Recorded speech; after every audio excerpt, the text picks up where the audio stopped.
wabarakatuh. Balik lagi di channel Mereka Bicara.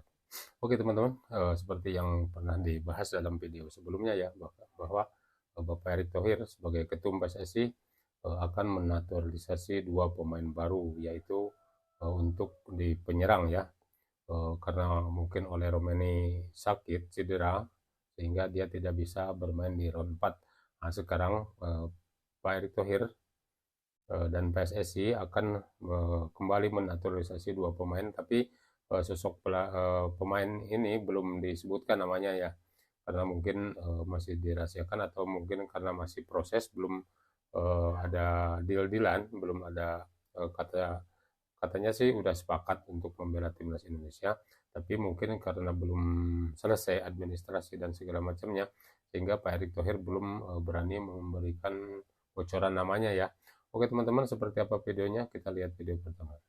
Tapi sebelum lanjut, untuk yang belum subscribe, silahkan tekan tombol subscribe-nya. Kepada yang sudah subscribe, saya ucapkan terima kasih. Semoga kebaikannya dibalas Allah Subhanahu wa Ta'ala. Kita lihat videonya. Play. Bapak Ketum PSSI Erick Thohir menyatakan akan tambah dua pemain diaspora baru, dan kemungkinan besar dua pemain itu posisinya adalah penyerang. Alhamdulillah dapat berita baik hari ini, boy. Gitu dong, berita baik. Akhirnya berita baik lagi. Lelah nih Pak Hayati, Pak, dapat berita buruk mulu Pak dari tadi, Pak. Mari kita bahas, boy. Jadi di sini ada video wawancara Pak Ketum dengan media, boy. Mari kita cek ya. Bentar nih, senyumnya lebar banget nih gue lihat nih. Lanjut kita cek, boy.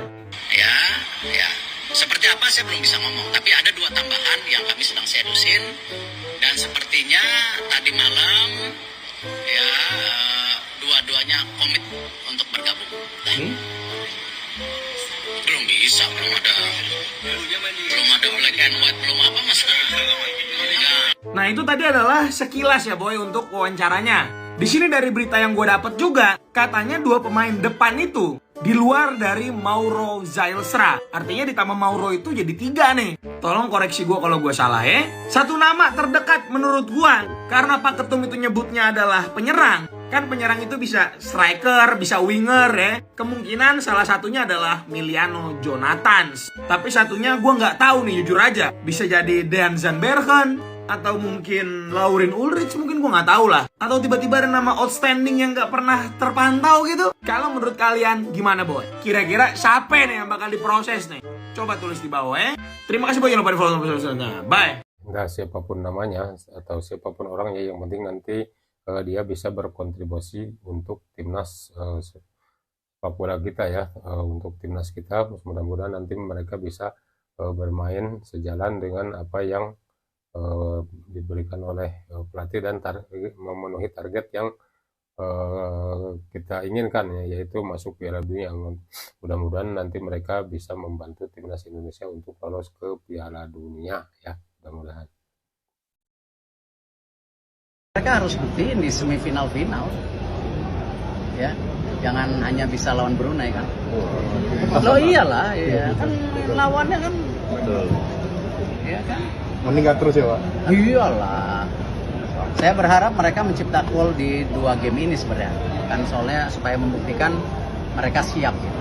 Dan ada beberapa peluang sebenarnya tadi mestinya bisa, cuman mereka terburu-buru saya rasa. Sama waktu game lawan Filipina juga terburu-buru sayangnya. Ya. Oke. Nah, untuk di semifinal, Jen Reven udah membuktikan, bahkan dia yang kalau misalnya dia tidak mencetak gol, wah sudah selesai, kita udah selesai ya, pasti kalah, pasti terlempar dari semifinal ini. Tapi alhamdulillah dengan adanya gol dari si Jen Reven, Indonesia bisa memenangkan pertandingan walaupun dengan cara adu penalti ya. Berarti nanti tinggal di final aja ya untuk pembuktian untuk para striker itu, si Jen Reven dan Hoki Caraka ya. Mudah-mudahan Hoki Caraka nanti bisa mencetak gol ya, di luar kalau kemarin kan si Hoki kan udah bisa mencetak gol, tapi golnya dari kotak penalti ya, waktu adu penalti lawan Thailand tadi malam. Pantes Pak Ete mau naturalisasi Mauro. Striker kita kagak ada yang bener. Lah, ganteng juga tuh Mauro. Pantas Coach Gerard marahin Jens Reven pas lagi selebrasi. Ternyata cuma bisa ngegolin gawang Brunei. 2 match lawan Filipina sama Malaysia nggak berhasil tuh striker ngegolin atuh kagak. Gimana jadi Jens Reven udah cocok ganti Nole? Mana yang kemarin koar-koar itu Jens Reven mau gantiin Ole di senior. Ya Allah. Baru double hat-trick ke gawang Brunei aja lu pada heboh. Padahal di live gue udah bilang kalau lawan Brunei itu kagak usah dianggap. Lah cuma pan football dia. Tenang teh. Si Jens Reven udah menjawab ya pertanyaan si Tete ini. Tadi malam si Jens Reven sudah memberikan 1 gol. Kalau tanpa ada golnya si Jens Reven, tewas Indonesia akan terlempar dari Piala AFF ini. Jadi ada sebagian orang yang menganggap Indonesia beruntung satu grup dengan Irak di round 4. Karena Indonesia akan mudah melawan Irak. Walaupun ranking FIFA Irak tinggi, tapi tim Irak sedang dalam tren penurunan. Bahkan waktu drawing round 4 di tanggal 17 Juli kemarin, aku sempat lihat ada satu akun YouTube besar, Live Reaction, dan ketika Indonesia diumumkan oleh AFC satu grup dengan Irak, itu hostnya senangnya bukan main. Emang lawan Irak semudah itu ya? Untuk tahu kekuatan Irak, kita bisa mencek riwayat pertandingan dari Irak. Kebetulan Irak baru ganti pelatih. Pelatih barunya adalah Graham Arnold, mantan pelatih timnas Australia. Bersama Graham Arnold, Irak sudah memainkan 2 pertandingan. Lawan Korea kalah 2-0 dan lawan Yordania menang 1-0. Nah, untuk melihat sekuat apa Irak, kalian bisa lihat pertandingan terakhir Irak ketika menang 1-0 atas Yordania di kandang Yordania. Coba kalian lihat di sini. Yordania 0 shot on target. Yordania punya 9 tembakan tapi semuanya 0 shot on target. Finalis Piala Asia 2023, tim Piala Dunia dari Asia, dikasih 0 shot on target oleh Irak. Artinya Irak bukan lawan sembarangan. Apalagi tuan rumahnya adalah Arab, yang dimana cuaca di Arab itu cuaca yang sama dengan di Irak. Justru pemain Indonesia yang sebagian adalah keturunan Eropa yang kesulitan main di cuaca panas. Jadi stop meremehkan Irak. Timnas kita perlu evaluasi besar-besaran untuk bisa menghadapi Irak. Salam, Din Mateo. Sebenarnya tidak ada yang meremehkan ya untuk timnas Irak, karena kalau berkaca sebelumnya timnas kita di round 2 itu di GBK sama di Irak kita menelan kekalahan ya dua-duanya. Berarti Irak ya memang sangat kuat dan Indonesia tidak ada alasan untuk meremehkan tim Irak sama sekali ya, apalagi sekarang mereka sudah berganti pelatih ya, mudah-mudahan bisa mencuri poin ya, mudah-mudahan.